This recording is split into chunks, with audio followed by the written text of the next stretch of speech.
हवाले से सुना रहा हूं। हमारे 4 दुश्मन हैं। एक दुश्मन तो नजर नहीं आता, दूसरा दुश्मन है जो हमारी गोद में हम उसको दुश्मन समझते ही नहीं, तीसरा दुश्मन हमारे घर में है, और चौथा दुश्मन हमारे बगल ही में है। नाम नहीं लूंगा वरना हमको कुर्सी से उतरना पड़े। 4 दुश्मन हमारे। हमारा पहला दुश्मन जो हमको नजर नहीं आता शैतान है। शैतान कहां हमसे दुश्मनी करता? ख्याल में। ये पैसा आया, गरीब को देखा, जेब में हाथ डाला, पैसा हाथ में लिया कि गरीब को देंगे, शैतान आ गया। गरीब को दोगे गरीब हो जाओगे। जो पैसा निकला था वो अंदर चला गया। एक नाजिम है स्टेज पर बैठा हुआ, आज तक उसका रिकॉर्ड नहीं है चाय पिलाने का। उससे पूछा गया कि चाय पिलाना सही है? तो कहा चाय पीना सही भी है, गलत भी है। अगर दूसरे को पिलाना पड़े तो गलत है, और दूसरा का पीना पड़े तो सही है। एक ऐसा नाजिम भी बैठा हुआ।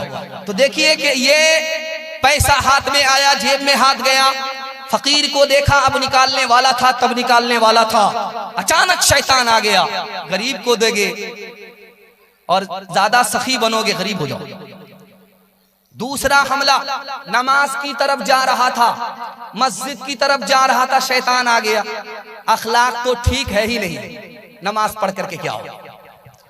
लोगों को देखा हज पे जा रहा है, जोश हुआ कि सबसे पहले हज करूंगा।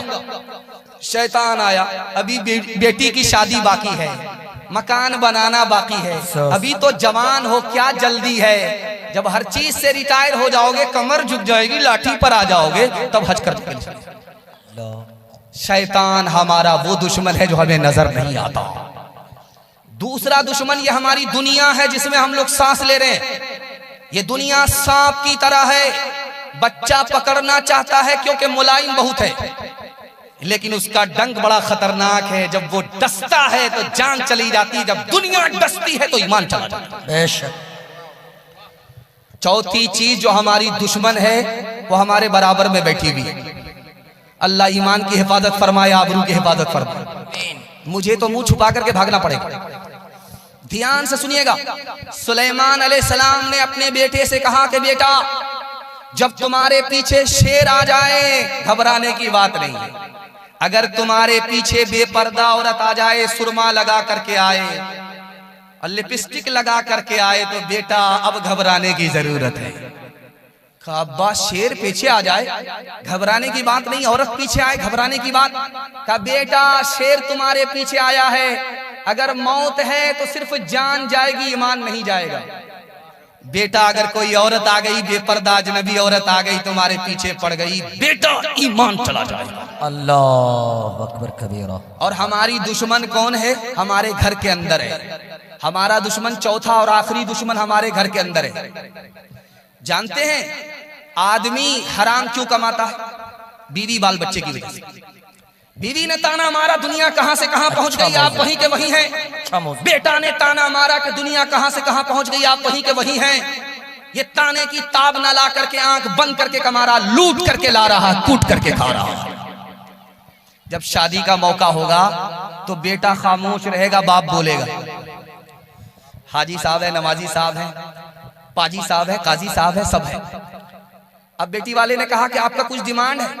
अल्लाह ने तो सब कुछ दिया है, क्या चीज की कमी है? अगर आप 4 चक्का दे दीजिएगा, उससे आपकी बेटी आएगी और जाएगी। अल्लाह ने सब कुछ दिया है, डबल डबल पलंग दे दीजिएगा तो एक पर दामाद आराम करेगा, एक पर आपकी बेटी आराम करेगी। अल्लाह ने सब कुछ दिया है, क्या कमी है? अगर बच्चे वाली भैंस दे दीजिएगा, उसका दूध आप ही की बेटी पिएगी। काम भी निकालना चाहता है, बदनाम भी नहीं होना चाहता है।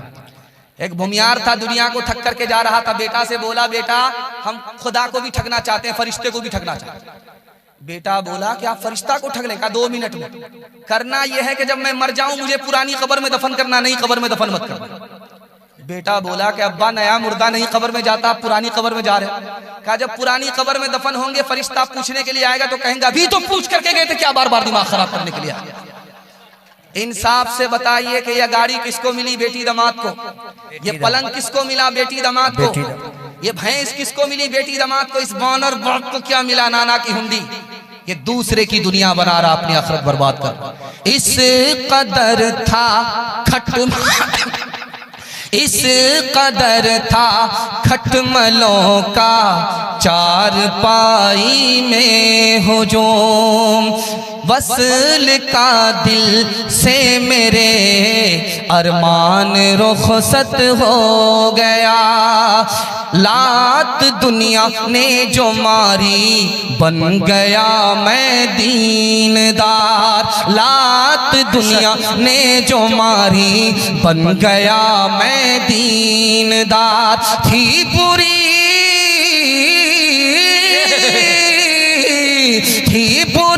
ठोकर मगर शैतान रुखसत हो गया। थी बुरी ठोकर मगर शैतान रुखसत हो गया। जवानों के हवाले से पैगाम, हमारा जवान कैसे तरक्की करेगा आप दिल की डायरी पर नोट कीजिए। मैं गारंटी लेता हूं 1 साल में आपको 10 साल के बराबर तरक्की होगी। जवान लोग हाथ उठा दीजिए इंशाल्लाह। भूल से बूढ़े लोग हाथ मत उठाइएगा। आप लोग किसी कीमत में इस दुनिया में जवान होने वाले नहीं, सीधा जन्नत में जाकर के जवान हो। अभी आप 1000 रुपया लीजिए, झोला लेकर के बाजार जाइए, झोला खाली रहेगा, पैसा खत्म हो जाएगा। इतनी ज्यादा महंगाई है, हमारा जवान इस महंगाई से कैसे बचेगा? अपने ईमान को भी बचाना है, खानदान को भी बचाना है। कैसे बचाना है मैं राज बता रहा हूं। रात के अंधेरे में आप टॉर्च लेकर के दीवार पर मारिए, जमीन पर मारिए, आपको कोई चीज चलती हुई नजर नहीं आएगी सिवाय चूटी के। अब रात में ये चूटी चलती है, कहां से आती है, कहां जाती है? कभी गौर कीजिएगा। सुलेमान अलैहिस्सलाम ने बताया जवानों से, ओ जवान जो मोबाइल में अपना वक्त बर्बाद करते हो, ओ जवान जो कैरम बोर्ड में अपना वक्त बर्बाद करते हो, ओ जवान क्रिकेट में वक्त बर्बाद करने वाले, चूटी से सबक लो। उसको मालूम है कि सर्दी के जमाने में बाहर निकलना मुश्किल होगा, उसके लिए अभी से मेहनत मजदूरी कर रही है, कमा रही है। सर्दी के जमाने में उसको बाहर निकलना मुश्किल है, उसके लिए अभी से कमा रही है। अगर अपने खानदान को, ईमान को महंगाई से बचाना है तो रात दिन एक करके हलाल कमाना पड़ेगा। बेशक हक है। हजरत उमर आए मस्जिद में, एक जवान दुआ कर रहा था, मालिक छप्पर फाड़ करके दो। हजरत उमर ने कहा क्या दुआ कर रहे थे? कहा एक रील की बात थी हजरत, जाने दीजिए। करे अल्लाह का बंदा, आसमान से सोना बरसता नहीं है, आसमान से चांदी बरसती नहीं है। सिर्फ दुआ करोगे रोजी के लिए रोजी मिलेगी नहीं, दुआ मस्जिद में करो, रोजी के लिए बाहर जाकर के मेहनत करो। हट्ठा कट्ठा उल्लू का पट्ठा भीख का कटोरा लेकर के कहता अल्लाह के नाम पर दे दो, अल्लाह के नाम पर दे दो, अल्लाह के नाम पर दे दो। एक आदमी बोला कि भीख मांग रहे हो या फुटबॉल खेल रहे हो? बोला इसमें कौन सी शर्म की बात है? मेरा दादा नेशनल फकीर था, मेरा बाप और मैं इंटरनेशनल फकीर, खानदानी पेशा। मैं हाथ जोड़ करके आपसे कहता हूं, आप वक्त बचा लीजिए, हलाल कमाने के पीछे अपने वक्त को लगाइए। अल्लाह 1 साल में आपको गनी बना देगा। दुनिया आपके पीछे होगी, दुनिया आपको पीछे नहीं कर सकती। बेशक हक है। एक मिसाल है, पैगाम को खत्म कर रहा हूं, आप सुनने के लिए तैयार हैं? हाथ उठाइए इंशाअल्लाह। अल्लाह के रसूल ने फरमाया, एक जवान है, हाथ में पैसा नहीं है। अब वो कर क्या रहा है कि जंगल में जा करके लकड़ी चुनता है, उसको चुन करके अपनी पीठ पर उठाता है, बाजार में ला करके उसको 2 पैसे में बेचता है।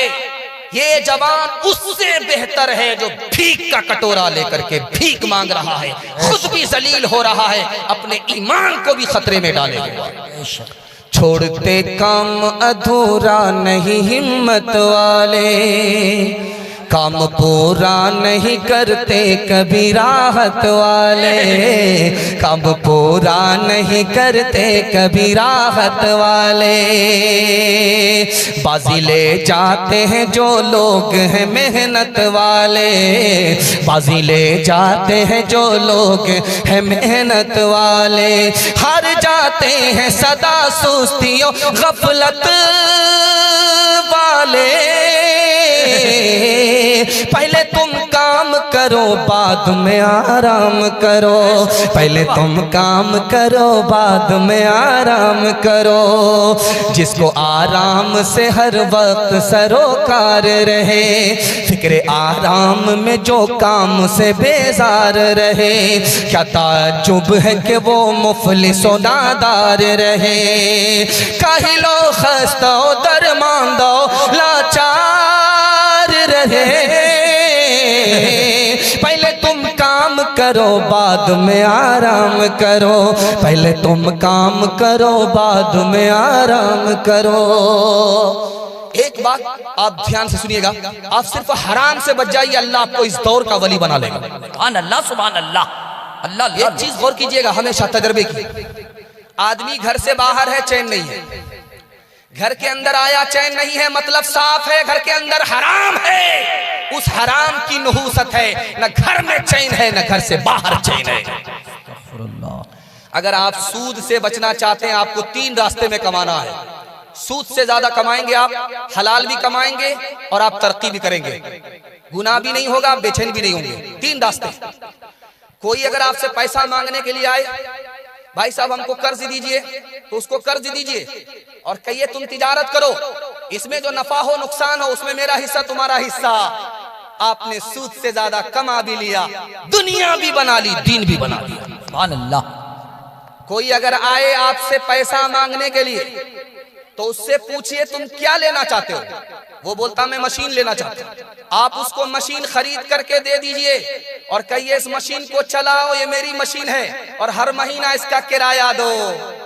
आपकी चीज भी है और अलग से नफा भी है, क्या मिसाल है, दुनिया भी बन गई। सूद से बचने की हजरत ने तरकीब बता दी। सुभान अल्लाह। दूसरा रास्ता आपको बताने के लिए जा रहा हूं। जो आदमी आपसे पैसा लेने के लिए आ रहा है, उससे पूछिए कि भाई तुमको क्या चाहिए, क्या खरीदना चाहते हो। वो बोलेगा मुझको कपड़ा खरीदना है। कपड़ा आप जाकर के मार्केट में खरीदिए, कपड़ा जाकर के मार्केट में आप खरीदिए। उसको अगर आपने 100 रुपए में खरीदा है, इसको 150 रुपए में बेच दीजिए। 50 रुपए आपके लिए हलाल भी हो गया, 100 रुपया आपका बच भी गया।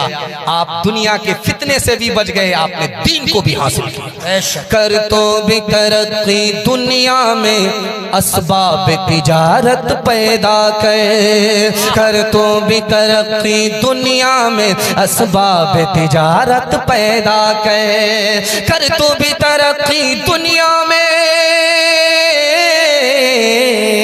कर तो भी तरक्की दुनिया में असबाब तिजारत पैदा करे। कारून की दौलत ठुकरा दे, उस्मान की दौलत पैदा करे। कारून की दौलत ठुकरा दे, उस्मान की दौलत पैदा करे। हमारा जवान और दारू, ये बंगाल में दारू के लिए लाइसेंस मिलता है। हमारा जवान क्या समझता है कि खुदा की जो सबसे बड़ी सरकार है उधर से भी लाइसेंस मिला हुआ है। याद रखिए, बंगाल की सरकार आपको 100 बार लाइसेंस दे, खुदा की जो सबसे बड़ी सरकार है उसने एक एक कतरे को आपके लिए ऐसे हराम किया जैसे पेशाब को हराम किया है। बेशक हक है। आपके घर में अंडा होगा, कच्चा अंडा, उस अंडे को आप तोड़िए, शराब के गिलास में उसको डाल दीजिए। कल तजर्बा करके देखिए आप, अंडा कच्चा था, शराब के गिलास में जाकर के ऐसे टाइट हो जाएगा जैसे चूल्हे पर उबला हुआ अंडा। आपकी आंख से पट्टी हटा रहा हूं, जब गिलास की गिलास शराब अंदर जाएगी तो अतड़ी को किस तरह टाइट करेगी, खुदकुशी का गुनाह होगा। दूसरी बात आपके सामने रखने के लिए जा रहा हूं। आप किसान आदमी है, अभी आपको धान की फसल निकालनी है, धान की खेती करनी है। जब धान में कीड़ा लगता है तो आप क्या करते हैं, जहर लाते हैं, उसको पानी में घोलते हैं, पीठ पर आपके मशीन होती है और आप स्प्रे करते हैं। कल तजर्बा कीजिए आप, 99 बूंद पानी की डालिए और 1 कतरा शराब का डालिए और डालिए उस मशीन में, उसको घोल दीजिए और 10 दिन फूल पर स्प्रे कीजिए, फूल मुरझा जाएगा। जब गिलास की गिलास शराब अंदर जाएगी तो इस फूल का क्या हाल होगा। आंख से पट्टी हटा रहा हूं, आप अकल बता दीजिए। अच्छी मिसाल। आखिरी बात बता रहा हूं, आपके यहाँ पोल्ट्री मुर्गा ज़बह होता है। पोल्ट्री मुर्गे की बोटी को आप पानी की बोतल में डाल दीजिए, 3 दिन के लिए छोड़ दीजिए। और उस बोटी को आप डाल दीजिए दूसरी बोटी को शराब की बोतल में, 3 दिन के लिए छोड़ दीजिए। 3 दिन के बाद देखिए जिस गोश्त की बोटी को आपने पानी की बोतल में डाला उसका रंग नहीं बदलेगा, जैसा रंग था वैसा ही रहेगा।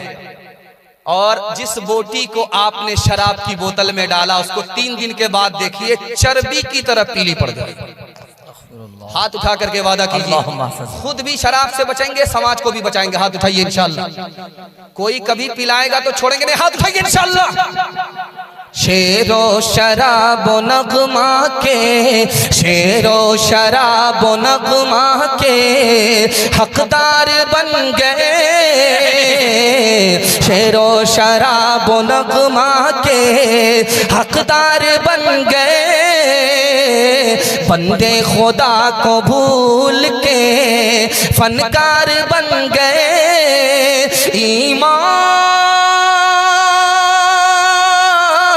ईमान को कुफ्र, कुफ्र को ईमान समझ लिया, 2 घोंट पी के और सियाकार बन गए, 2 घोंट पी के और सियाकार बन गए। हलाल और हराम के हवाले से आखिरी पैगाम सुना रहा, सुनने के लिए तैयार है? हाथ उठा दीजिए इंशाल्लाह। बेटा की शादी फ्री में नहीं होगी, हाथ उठाइए इंशाल्लाह। खैर माशाअल्लाह। जोर का झटका जरा धीरे से लग रहा है, लेकिन बेदार आप ज्यादा हो रहे हैं, अल्लाह जज़ाए खैर दे। आधा जलसा मेरे हिस्से का निकल चुका है, सिर्फ माँ बहनों के हवाले से मुझे 4 पैगाम देना। 15 मिनट बहुत हो गया, 10 मिनट में मेरे हिस्से का जलसा मुकम्मल हो रहा। सुनने के लिए आप लोग तैयार हैं? हाथ उठा दीजिए इंशाल्लाह। निकाह, एक बेटी के ऊपर बाप 5-5 सितम ढारा।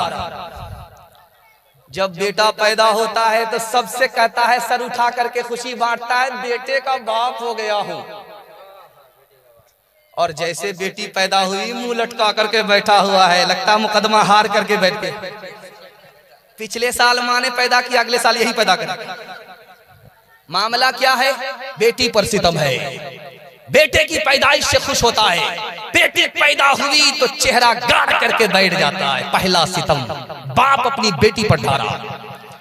दूसरा सितम जानते हैं क्या है? बेटे को अपना धन समझता है, बेटी को पराया धन समझता है। दोनों के माँ बाप एक, तो एक अपना धन एक पराया धन कैसे हुआ?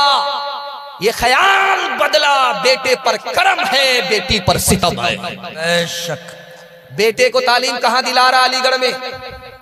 और बेटी को कहां बिठाया है? चूल्हे पर। एक पर करम है, दूसरे पर सितम है। चौथा पैगाम, चौथा सितम आपको दिखाने के लिए जा रहा हूं। हज में जा रहा है, सारी जमीन बेटा के नाम कर दिया। हज में जा रहा है, सारे अकाउंट बैलेंस का मालिक बेटे को बनाया, बेटे को माला माल किया, बेटी को कंगाल किया। एक पर सितम किया, दूसरे पर करम किया। हक है, सच है। अल्लाह के रसूल ने कहा, बेटा भी तुम्हारा है, बेटी भी तुम्हारी है, एक नजर से देखो, दोनों पर बराबर इंसाफ करो। अगर तुमने किसी पर सितम किया, किसी पर करम किया, बेटी को मीरास से महरूम किया, अल्लाह अपनी जन्नत से तुम्हें महरूम कर देगा। निकाह जानते हैं क्यों मुश्किल हो गया? बगैर जहेज के निकाह हो ही नहीं, इसलिए निकाह मुश्किल है। और जहेज में लंबी फहरिस्त है, इसलिए निकाह मुश्किल है। जहेज का लंबा मुतालबा है, इसलिए निकाह मुश्किल है। जहेज पर लड़के वाले की नजर रहती है, इसलिए मुश्किल है।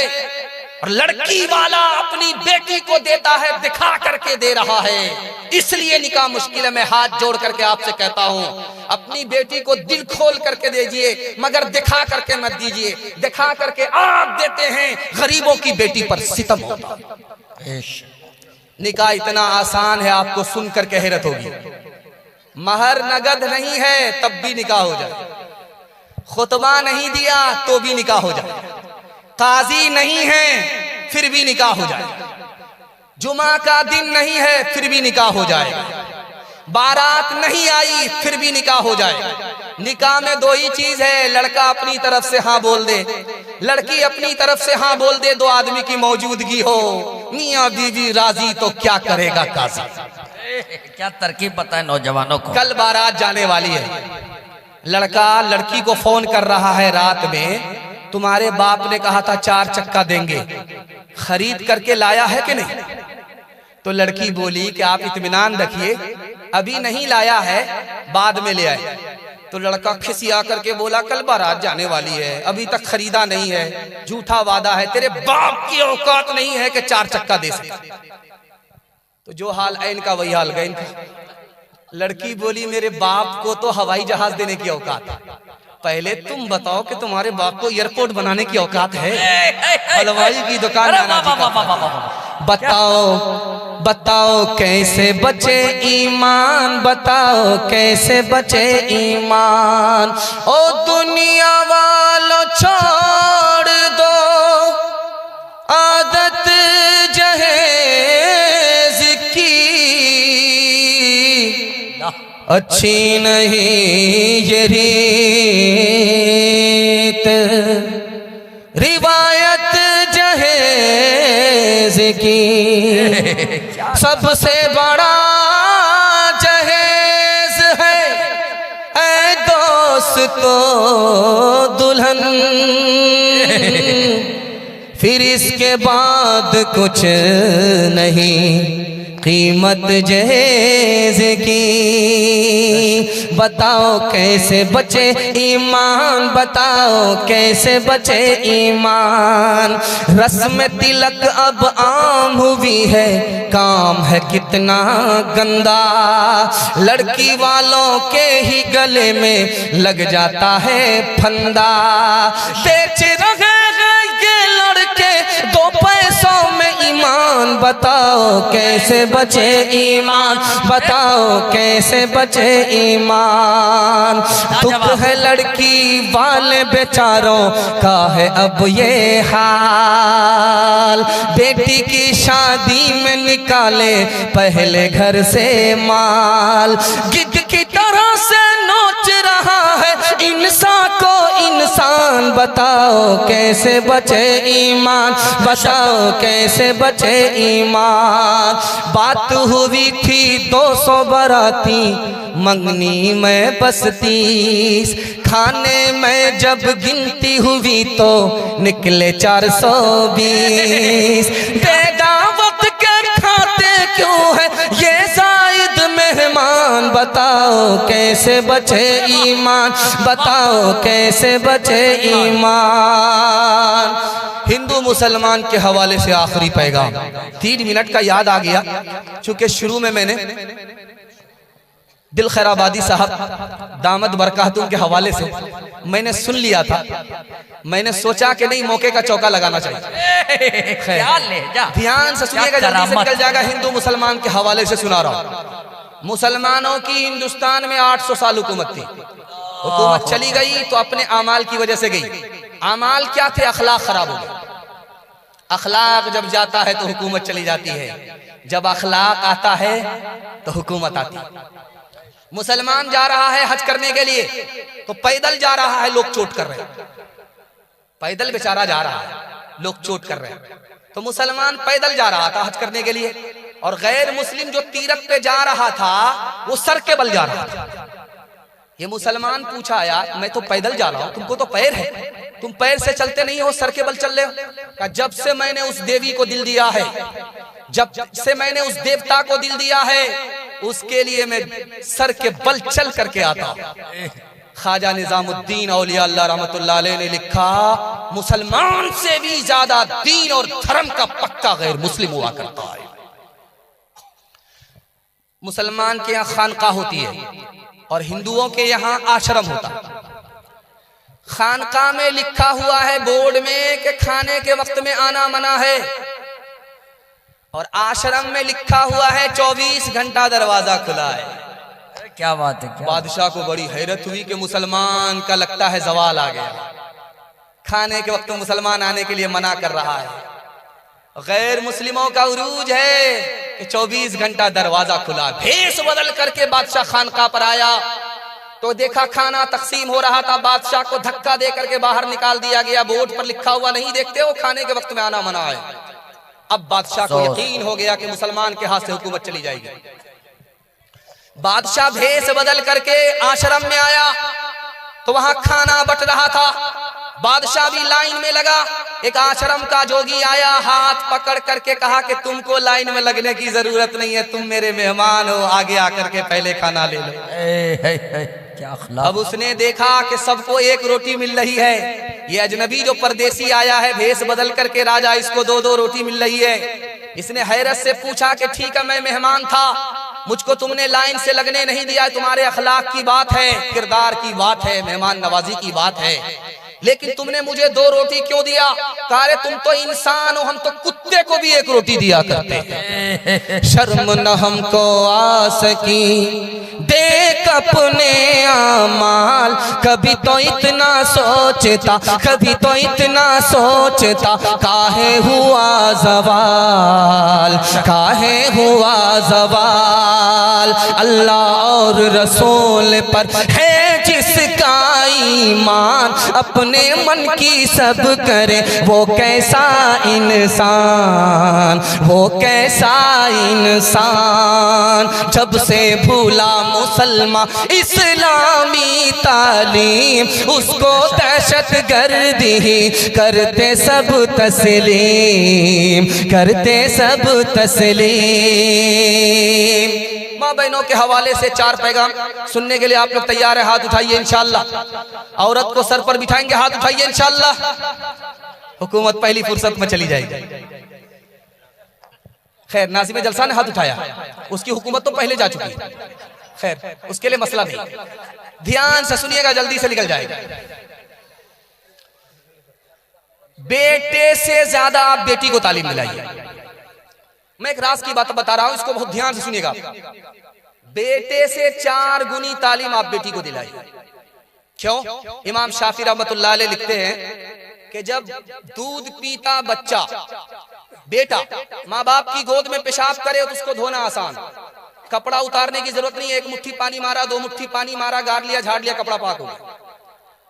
लेकिन अगर दूध पीने वाली बेटी है, माँ बाप की गोद में पेशाब कर दे तो अब पाक नहीं होगा, कपड़ा उतारना पड़ेगा, बार बार धोना पड़ेगा, दाग धब्बे छुड़ाने पड़ेंगे, गारना पड़ेगा, निचोड़ना पड़ेगा, तब मुकम्मल कपड़ा पाक होगा। पालन हक्कानी ने यहाँ से नुक्ता लिया कि लोगों, बेटा पेशाब करे पाक करना आसान मेहनत नहीं है, बेटी पेशाब करे पाक करना आसान नहीं, बेटे से ज्यादा मेहनत है। इसी तरह बेटी की तालीम पर ज्यादा मेहनत है, बेटे की तालीम पर कम मेहनत है। क्यों? बेटी 4 मंजिल में जाती है। पहली मंजिल में वो बेटी है, दूसरी मंजिल में वो बीवी है, तीसरी मंजिल में वो माँ है, चौथी मंजिल में वो सास है। जब आप बेटे से ज्यादा बेटी को तालीम दिलाएंगे तो बेटा पढ़ा तन्हा बेटा पढ़ा, लड़की पढ़ी बेटी पढ़ी सारा खानदान पढ़ा। जब आपकी बेटी बेटे से ज्यादा पढ़ी लिखी होगी तो 1 नंबर बेटी होगी। यही 1 नंबर बेटी आगे चलकर 1 नंबर बीवी बनेगी, यही बेटी आगे चलकर 1 नंबर माँ बनेगी, यही बेटी आगे चलकर 1 नंबर सास बनेगी। लड़की जा रही थी, एक लड़का आशिक उसके पीछे जा रहा। लड़की ने पलट करके देखा, क्यों मेरे पीछे आ रहे हो? मैं आशिक। तो उसने कुरान की आयत पढ़ दिया, ज़य्यन्नाहा लिन्नाज़िरीन, तुम खूबसूरत हो, देखने की चीज तो तुम हो, इसलिए तुम्हारे पीछे जा रहा था। लड़की उससे ज्यादा पढ़ी लिखी थी, दीनदार थी। लड़की ने कुरान की आयत पढ़ दी, हफिज़नाहा मिन कुल्ली शैतानिर रजीम, हर शैतान से मैं अल्लाह की पनाह मांगती। लड़का बोलता है, नुरीदु अन नाकुल मिनहा व तत्मइन्ना कुलूबुना, तुम मुझे गलत मत समझना, मैं तुमसे फायदा उठाना चाहता था। लड़की उससे ज्यादा पढ़ी लिखी, लन तनालुल बिर्रा हत्ता तुनफिकू मिम्मा तुहिब्बून, बगैर निकाह के, बगैर पैसा दिए हुए महर के तुम मुझसे फायदा नहीं उठा सकते। लड़का उसका सर चकरा गया, हाथ जोड़ करके कहता, वल्लज़ीना ला यजिदून निकाहा, मेरे पास तो पैसा ही नहीं, गरीब हूँ। तो लड़की कहती, उलाई का नाम उबादून, बेपैसे के आशिक की कोई कीमत नहीं है, खड़े खड़े मुंह क्यों देखते हो, पीछे हटो। क्या खिसियानी बिल्ली खंबा नोचे, लड़का खिसिया करके गाली दे रहा है, लानतुल्लाहि अलैक, अल्लाह की लानत तुम्हारे ऊपर हो। लड़की उससे ज्यादा पढ़ी लिखी कुरान की आयत पढ़ करके जवाब देती है, लिज़्ज़करी मिस्लु हज़्ज़िल उन्सयैन, मुझ पर सिंगल लानत, तुम्हारे ऊपर डबल डबल लानत। हुस्न सूरत चंद रोजा, हुस्न सीरत मुस्तकिल, इससे खुश होती है आंखें, उससे खुश होता है दिल। तालीम औरतों को भी देनी जरूर है, देनी जरूर है।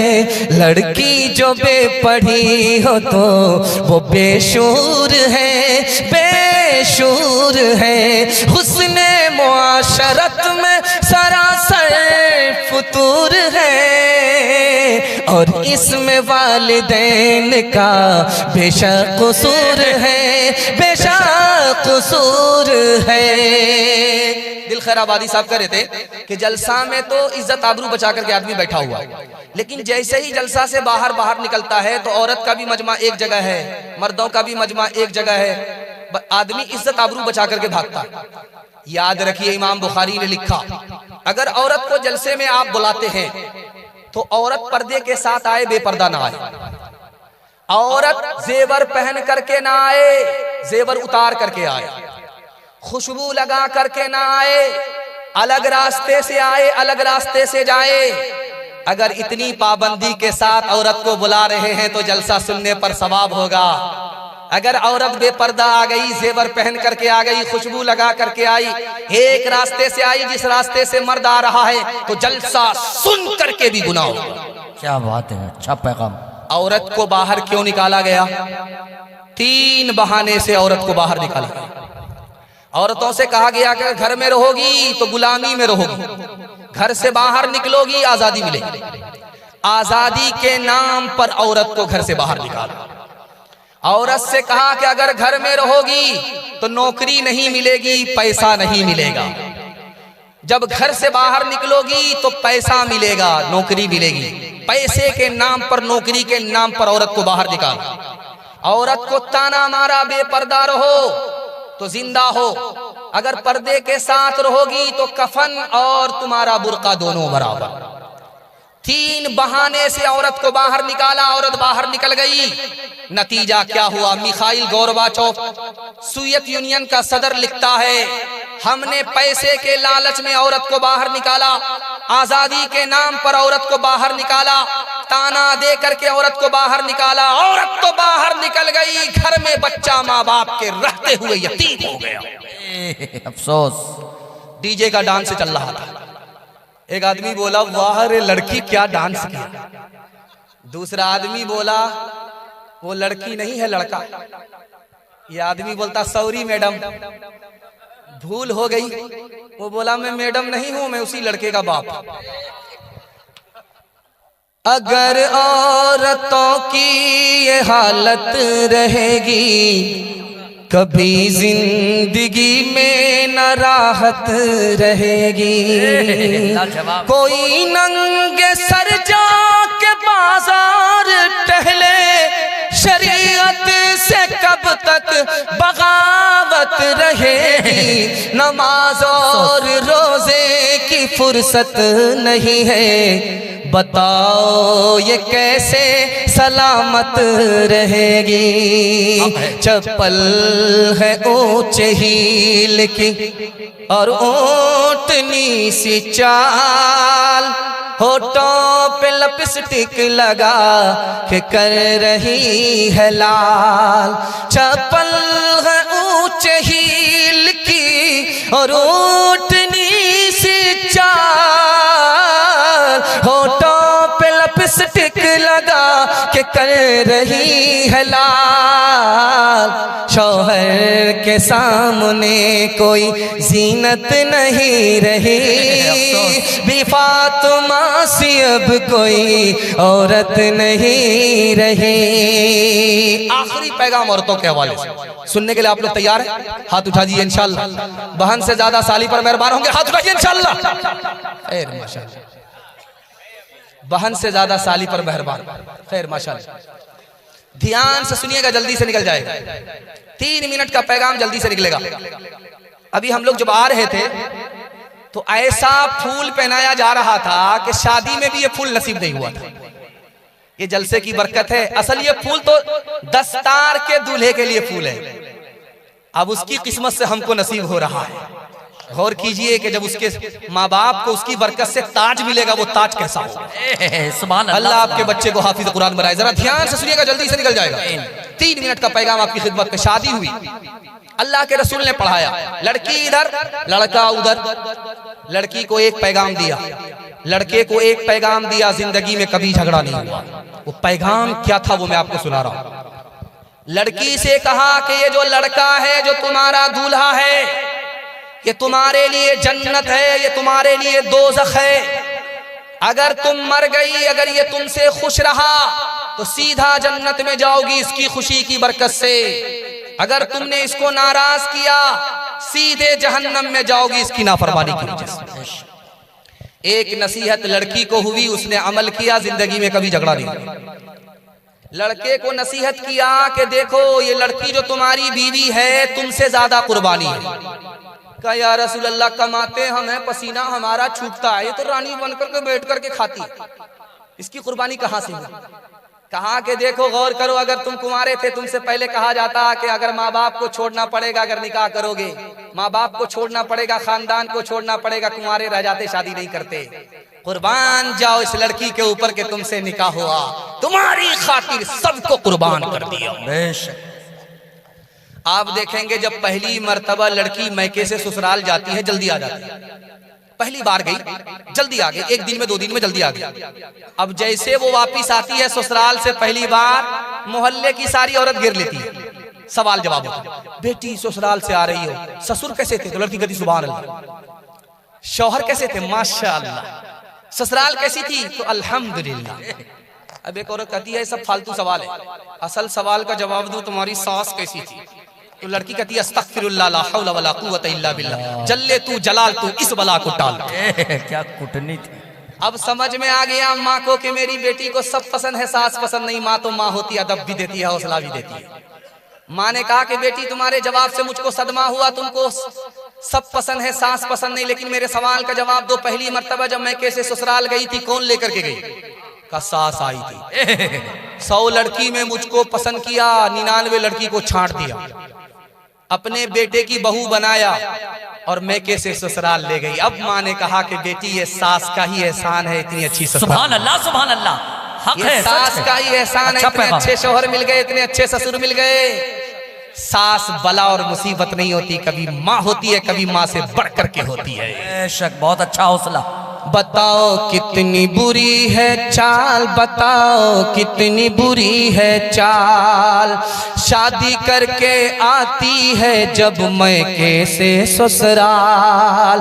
सास ससुर पर हुक्म करे और ननद से ठोके ताल। जरा जरा सी बात पे घर में पैदा करे बवाल। बताओ कितनी बुरी है चाल, बताओ कितनी बुरी है चाल। अब तो हमारी माँ बहनों की कासिर है बर्बादी। कहेगी दाढ़ी वाले से मैं नहीं करूँगी शादी। टीवी सिनेमा जिसके घर हो उसका करे सवाल। बताओ कितनी बुरी है चाल, बताओ कितनी बुरी है चाल। चुगली गीबत का ये हरदम जपेगी घर में माला। झगड़ा झांटी करेगी अक्सर शैतानों की खाला। अपनी खराबी पर तो जरा भी करती नहीं ख्याल। बताओ कितनी बुरी है चाल, बताओ कितनी बुरी है चाल। आखिरी पैगाम सिर्फ 3 मिनट का, मेरे हिस्से का जलसा मुकम्मल हो रहा है। माँ बाप के हवाले से सुना रहा हूँ, सुनने के लिए आप लोग तैयार हैं? हाथ उठाइए इंशाअल्लाह। मैं वादा लेता हूँ मसनद रसूल पर बैठ करके आप सिर्फ एक काम जिंदगी में कीजिए, आपको 3 फायदे हैं। ये मेरी जबान नहीं, नबी की जबान है। हर जबान झूठी हो सकती, नबी की जबान कभी झूठी नहीं हो सकती। अगर आपके माँ बाप जिंदा हैं तो आप खिदमत कीजिए। माँ बाप इंतकाल कर गए, दुआएं मगफिरत कीजिए। सिर्फ एक काम कीजिए, बेशक। आपको 3 फायदे होंगे। पहला फायदा, आपकी उम्र बढ़ जाएगी। बेशक। दूसरा फायदा, आपकी सेहत बढ़ जाएगी, बीमारी निकल जाएगी। और अल्लाह आपकी रोजी में इजाफा करेगा। कल तजर्बा करके देख लीजिए। बेशक। बेटा में माँ में झगड़ा चल रहा था, तो बेटा बराबर जवाब दे रहा था। माँ ने खिसिया करके कहा कि बेटा मैंने तुमको दूध पिलाया है, अगर तुम मुझसे माफी नहीं मांगोगे हम 32 धारे दूध तुमको माफ नहीं करेंगे। बेटा कहता मुझे माफी नहीं मांगनी है, तूने मुझे अपना दूध नहीं पिलाया है, डब्बे का दूध पिलाया। बीवी गाली का गोला दाग रही है, ये चुपचाप सुन रहा है। जब सब्र का पैमाना लबरेज हो गया तो खिसिया करके उठा, अफसोस के तू मेरी बीवी है, अगर तेरी जगह मेरी माँ होती तो हड्डी पसली एक कर देता। पहली बार बीवी ससुराल से आई, कान में कुछ कहा और मियाँ का तेवर बदल गया। बीवी ने क्या कहा कि मियाँ का तेवर बदल गया, वो बात आपको सुनाने के लिए जा रहा हूं। लड़की ने आकर के कहा कि मैं अपने माँ बाप को छोड़ करके आई हूं, आप मेरे वास्ते अपने माँ बाप को नहीं छोड़ सकते, ये जोरू का गुलाम माँ बाप को किराए के मकान में डाल दिया। बूढ़ा पीछे पीछे चल रहा, जवान आगे है। अल्लाह के रसूल ने रोका, ओ जवान ये बूढ़ा जो तुम्हारे पीछे चल रहा ये कौन है? कहा मेरे बाप है। कहा सुभान अल्लाह, अगर तुम्हारे बाप है तो बाप से आगे मत चलना, अगर ये तुम्हारे बाप है तो बाप से पहले मत बैठना, अगर ये तुम्हारे बाप है बुढ़ापे की वजह से बीमारी की वजह से पेशाब कर दे तो इसके पेशाब को इस तरह धोना जैसे बचपन में मोहब्बत से तुम्हारे पेशाब को धोया है। जवान आया, रसूलुल्लाह गज़ब हो गया। क्या हुआ? कहा बहुत बड़ा गुनाह हो गया। कहा कितना बड़ा हो गया? जमीन से बड़ा। कहा जमीन से बड़ा। आसमान से बड़ा? कहा आसमान से बड़ा। कहा अर्श से बड़ा? कहा अर्श से बड़ा। कहा घबराने की जरूरत नहीं, पहले ये बताओ तुम्हारे माँ बाप जिंदा है? कहा सुभान अल्लाह। का मसला हल हो गया। जल्दी से जाओ अपने बाप की दाढ़ी पकड़ो, जल्दी से जाओ अपने माँ के पकड़ो पाँव को पकड़ो, अपनी माँ के पाँव पकड़ो और अपने गुनाह की माफी के लिए दुआ कराओ। धरती पर तुम्हारे माँ बाप तुम्हारे लिए दुआ करेंगे, अर्श से बड़ा गुनाह छोटा हो जाएगा, खुदा मेहरबान होगा, माफ हो जाएगा। सुभान अल्लाह, सुभान अल्लाह। हर चीज तो मिल जाएगी बाजार में, लेकिन बाजार में लेकिन माँ बाप से बढ़कर कोई दौलत न मिलेगी। आंचल जो उठा कर के दुआ माँ तेरी कर दे, माँ तेरी कर दे, दुनिया हो या उक़बा कहीं जिल्लत न मिलेगी। तीन वादा कीजिए, जिंदगी भर के लिए जलसा कामयाब हो जाएगा। हाथ उठाइए, इंशाअल्लाह अल्लाह की इबादत करेंगे, रसूलुल्लाह की इताअत करेंगे इंशाअल्लाह, मखलूक की खिदमत करेंगे इंशाअल्लाह। 3 काम छोड़ दीजिए, मुसीबत आपको छोड़ देगी। हाथ उठाइए, इंशाअल्लाह गुनाह नहीं करेंगे, गलत नहीं कमाएंगे, गलत माहौल में नहीं जाएंगे, न किताबों से नवाजों से नजर से पैदा। दीन होता है बुजुर्गों की नजर से पैदा, नहीं सीखा इन्होंने दीन रहकर शेख के घर में, पले कॉलेज के चक्कर में, मरे साहब के दफ्तर में थे, केक के चक्कर में तो रोटी भी गई, बड़ी शय की ताक में थे तो छोटी भी गई, न मानी बात वाइस की, थे पतलून के चक्कर में तो लगोटी भी गई। वाखिर दावाना अल्हम्दुलिल्लाह। माशाअल्लाह, बहुत खूब। ये थे हजरतुल इज्जत अजीमुल मर्तबत मुस्लिह कौम व मिल्लत सूफी बासफा हजरत मौलाना व मुफ्ती सादुल नजीब साहब अल कासमी दामत बरकातुहुल आलिया।